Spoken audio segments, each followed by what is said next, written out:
I'm a truck driver working for a company that provides me with the shipments I need to deliver. They handle everything with other companies, and all I have to do is pick up and deliver what's asked of me, at the specified time and place. The job can get exhausting at times, especially when I'm booked for multiple short trips in quick succession, but this time it was a long haul across the country. So, I was excited about the idea of just driving. No need to worry about anything else.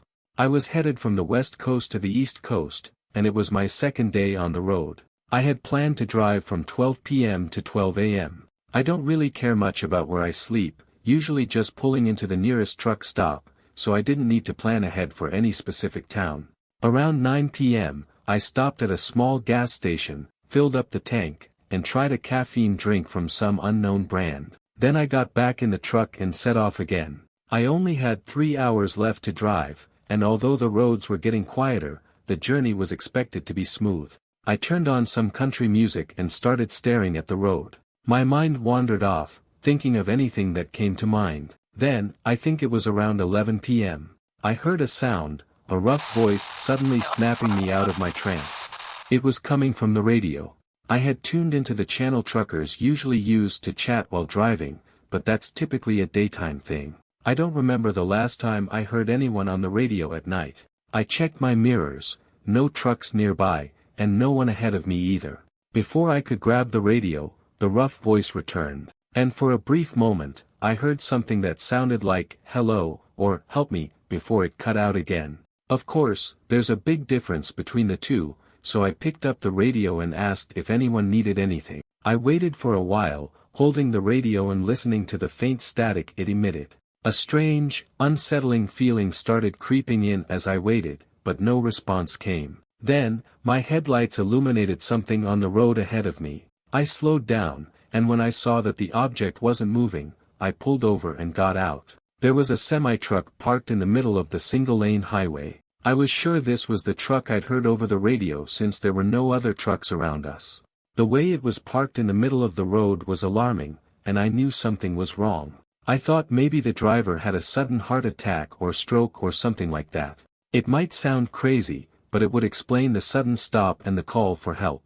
I got out of my truck and started walking toward the other truck. The road was completely silent, with nothing but the sound of the wind rustling the tall grass in the wide fields on both sides of the road. I called out a few times as I quickened my pace, but no response came. When I reached the truck's door, which was slightly open, I peeked inside, and my heart sank. There was no one in the truck. There was a jacket thrown over the passenger seat, a half-empty coffee cup in the holder, and the radio was dangling from the ceiling. There were no signs that anything had happened. It was as if the driver had just vanished. I quickly ran back onto the road, looking in every direction. The sound of the wind in the grass had become more unnerving. My heart was racing, and I made the decision not to risk staying any longer. I rushed back to my truck, started it up, and drove off, reporting the incident to the police as I went. When they arrived at the scene, they found the truck still parked in the middle of the road, but there was no sign of the driver. After an investigation, they identified the missing driver, and his disappearance was officially declared. They also found evidence that 3 other vehicles had stopped in the grass near the truck, but I hadn't seen them, and there was no way of knowing why they had been there. The search for the missing driver was extensive, but no clues were found about his whereabouts. It seems unlikely that he will ever be found. What happened to that other trucker could have easily happened to me if I had been the first to arrive at that spot. Since then, I've become more aware of any suspicious situations, and I hope I never find myself in a similar one again. One night, I was doing a late-night delivery, and the roads were mostly empty. The only people on the road at that time were other truck drivers. The night was going smoothly, and nothing interesting had happened in the first hour. Around 2 a.m., I stopped at a truck stop to refuel and use the restroom, knowing that the next stretch involved a long drive through dense forest roads with few, if any, places to stop. After driving for about an hour, I saw something strange up ahead. I only had a few seconds to glimpse it before I passed by, but there was a person standing on the side of the road again. The road was surrounded by thick forest, and there were no cars or other roads in the area. So, it was very odd to see someone standing there with no car. In those brief seconds I saw them, they didn't wave at me or ask for help or try to get my attention in any way. I couldn't stop thinking about it as I drove another mile, only to see another person standing on the side of the road. This time, it was a woman wearing torn jeans and a red hoodie. As I passed her, our eyes met, but she didn't smile or move, she just stared at me with a blank expression on her face. That was unsettling enough to give me chills. I looked in the mirror after I passed her, and I saw her head following my truck as it went by, before she disappeared into the darkness. When I looked back at the road in front of me, my heart nearly stopped, and I slammed on the brakes. I felt the weight of the trailer pushing forward as I came to a sudden stop in the middle of the road.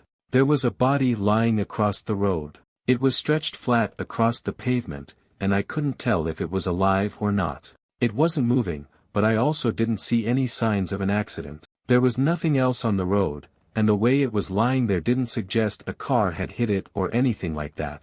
I felt like I needed to check on it, but I also had an overwhelmingly bad feeling about the whole situation. Seeing 3 people in such a short distance was extremely strange. I looked around at the forest covering both sides of the road, and that uneasy feeling kept growing inside me. After a full minute of hesitation, I put the truck in gear and cautiously drove around the body.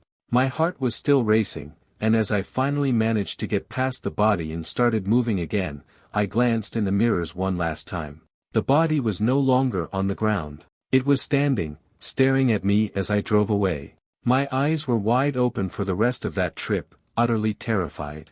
I didn't see any more people by the roadside after that, but I believe what happened was a trap or some kind of setup. They were probably trying to get me to stop and check on the body, but they clearly weren't dead or injured, so I have no idea what their actual plan was.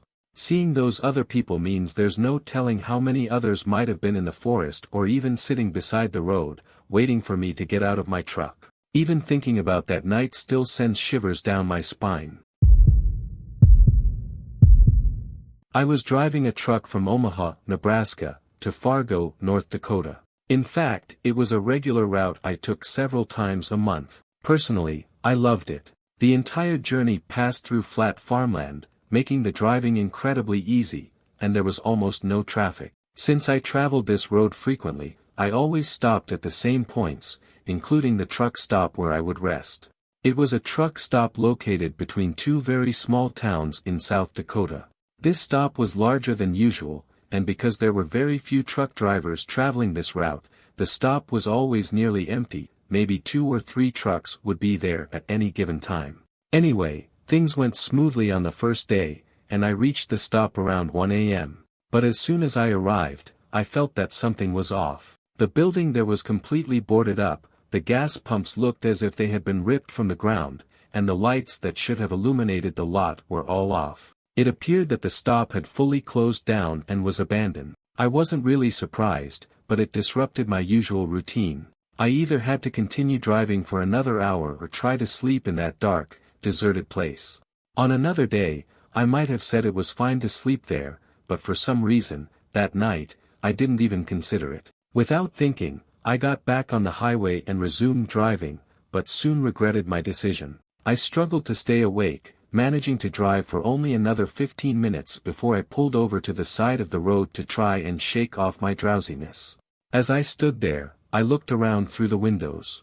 I was in the middle of nowhere, and I knew it was a bad decision, but I decided I couldn't drive while dangerously tired. So, I decided to sleep there. I knew other truck drivers did it all the time, so I felt comfortable enough to give it a shot. I turned off the engine, locked the doors, pulled down the window covers, and reclined my seat. Maybe I underestimated how comfortable I could be because my body just wouldn't let me sleep. I lay there for about 20 minutes, waiting to doze off. Then I heard a sound, something like a faint squeak that resembled brakes from an old car coming from behind the truck trailer. I sat up and turned my head to listen closely, and faintly I heard the sound of a car engine. I was quite confused but hoped it was a police car checking on me. I pulled down the window cover and looked into the side mirror. I couldn't quite make out what kind of car it was, but it definitely wasn't a police vehicle. I had only a few seconds to think about it before I heard someone call out. They just said, "Hello," but it startled me.